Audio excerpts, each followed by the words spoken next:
putiikille onkin nyt sitten tänään tupsahtanut tää syksyn mallisto, muutama laatikko. Mutta näitä mä tässä nyt yritän laittaa tänään tosiaan putiikille esille. Verkkokaupassahan ne jo löytyy tulossa osiossa, niin sieltä voi käydä katsastelemassa, että mitä sitä sitten on tulossa. Mutta tässä pieni sneak peek, mitä on tullut.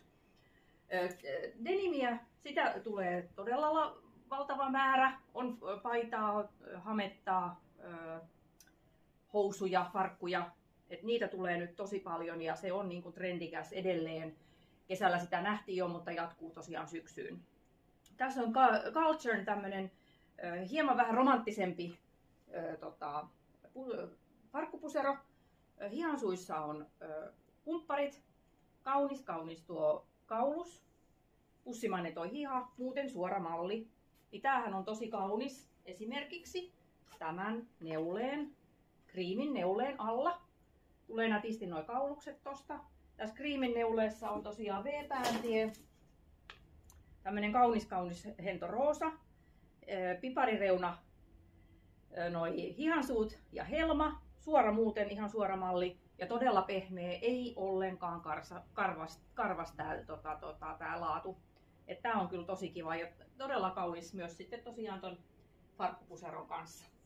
Sitten tää Soket Luxuryn, tätä kyseltiinkin jo tätä puseroa, mutta tässähän tämä nyt on. Eli 3/4 hihalla. Kans suoramallinen, napit edessä, piilonapitus, kaulukset. Vähän tämmönen pikkasen siftaava, kiiltävä tää pinta. Sopii hyvin siis hameen sekä housun kanssa, mutta vaikka näiden farkkujen kanssa, näiden kaffen joustavien farkkujen kanssa on tyylikäs yhdistelmä. Menee siis vähän niin kuin nyt työjuttuihin tosiaan toki.